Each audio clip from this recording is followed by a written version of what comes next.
নতুন বন্ধুকে স্বাগত আর পুরনো বন্ধুকে শুভেচ্ছা জানিয়ে শুরু করছি আমার এপিসোড। আমি প্রায় 920 গ্রাম মতো চিকেন নিয়ে নিয়েছি, আর এদিকে হচ্ছে পেঁয়াজ শাক, ধনেপাতা, লঙ্কা, এটা আমাকে বেটে নিতে হবে। আর আদা রসুন পেঁয়াজ এটাকেও বাটতে হবে। আর হচ্ছে আপনার পোস্ত আর কাজু এটাকেও বেটে নিতে হবে। আর ফোড়নে হচ্ছে এলাচ আর দারচিনি নিয়েছি। এবার আপনার প্রথমে কড়া বসিয়ে দিলাম। কড়ার মধ্যে আমি একটু একটু জল দিয়ে অলরেডি এই যে পেঁয়াজ শাকটাকে একটু বয়েল করে নেব।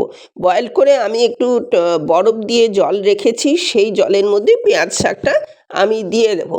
কারণ কেন বয়েলডের পরে দিয়ে দেবো, যাতে কালারটা ভালোভাবে বজায় থাকে, ওই জন্যে। এটা যতক্ষণ বয়েল হচ্ছে, এটা খুব মানে খুব নরম, এটা বয়েলড হতে একদম সময় লাগবে না, খুব অল্প সময়ে এটা বয়েলড হয়ে যাবে। দেখুন প্রায় বয়েলড হয়ে এসছে। এই বয়েলটা হয়ে গেলে পরে তারপরে আমি এটাকে একটু একটা বাটিতে বরফ জল দিয়ে রেখেছি, সেই বরফ জলের মধ্যে আমি এটাকে তুলে দেবো। তুলে কিছুক্ষণ এর যে টেম্পারেচারটা এটা ডাউন হয়ে যাবে আর কালারটাও বজায় থাকবে, সেই কারণে আমি এটাকে এইভাবে রেখেছি। এবার এটা হয়ে গেছে, এটাকে তুলে ঠান্ডা জলে দিয়ে দিলাম। এবার যাই হোক, এই জলটা তো ফেলেই দেবো। এবার কড়া বসিয়ে দিয়েছি, এবার তেল দিয়ে দিয়েছি। তার মধ্যে আমি শুকনো লঙ্কা দুটো ফাটিয়ে দিয়েছি, আর এলাচ আর দারচিনি ফোড়ন দিয়েছি।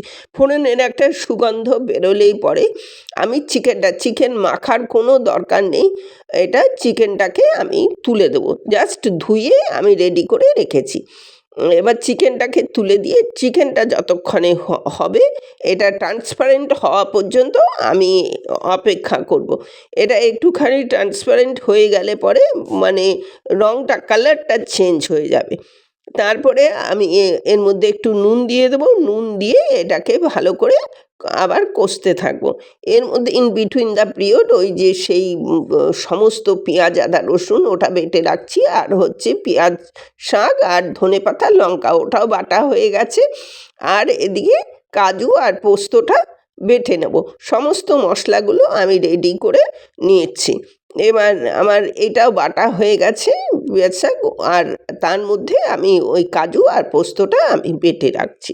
মশলাগুলো আমার অলরেডি রেডি হয়ে গেল।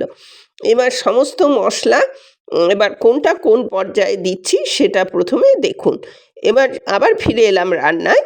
এবার চিকেনটার মধ্যে আমি আদা পেঁয়াজ রসুনটা দিয়ে দিলাম, এবং তার মধ্যে আমি এটাকে কষাতে শুরু করলাম। এটা যত কষাবেন তত ভালো লাগবে। এবার এটা কষাতে কষাতে কিছুটা যখন মশলার গন্ধটা চলে যাবে, তার মধ্যে আমি বেসিক কিছু মশলা দিয়ে দেবো। যেমন ধরুন ধনে জিরে গুঁড়ো দুটোই গুঁড়ো, আর হচ্ছে লঙ্কার গুঁড়ো দিয়ে দেবো। দিয়ে এটাকে আবার কষাতেই শুরু করব। এটা যতক্ষণ কালারটা চেঞ্জ হয়ে কষে এসছে, জল মানে তেলটা বেরিয়ে গেছে, তখন আমার যে আমি যে মানে পেঁয়াজ শাক আর ধনেপাতা লঙ্কাটাকে বেটে রেখেছিলাম সেটাও এর মধ্যে দিয়ে দিলাম। এটা এবার কষতে শুরু করব। বাই দ্য ওয়ে, আমি নূপুর, আপনারা দেখছেন smile with Nupur and Tania. Please একটু সাবস্ক্রাইব করে দেবেন, বেল আইকনটা টিপতে ভুলবেন না, লাইক শেয়ার করে দেবেন। তাহলে আমি বিশেষভাবে অনুপ্রাণিত হয়ে নিত্য নতুন রেসিপি আপনাদের পৌঁছে দিতে পারবো।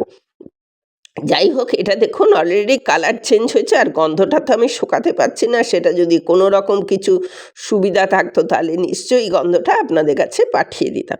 এটা অনেকটা আপনার অনেকটা হচ্ছে চাইনিজ চিকেনের মতন অনেকটা স্বাদ হবে। এবার পোস্ত আর কাজু যেটা বাটা ছিল সেটাও আমি দিয়ে দিলাম। এবার এটা কষাতে শুরু করলাম। এটা আবার কষাবেন। দেখুন কালারটা অলরেডি সুন্দর হয়ে গেছে, ভারী সুন্দর লাগছে। মানে পहिले দর্শনধারী পিছে গুণ বিচারি, আগে দেখতে সুন্দর লাগবে তবে তো গুণ বিচারটা করব। অলরেডি আমি তারপরে এটা কষিয়ে একটু জল দিয়ে দিচ্ছি। দেখুন জলটা দিয়ে এটা কিন্তু একটু থকথকে ঝোল হবে, কারণ কেন আপনার এর মধ্যে কাজু আছে, ইয়ে আছে। আর এই আজ তাহলে এখানে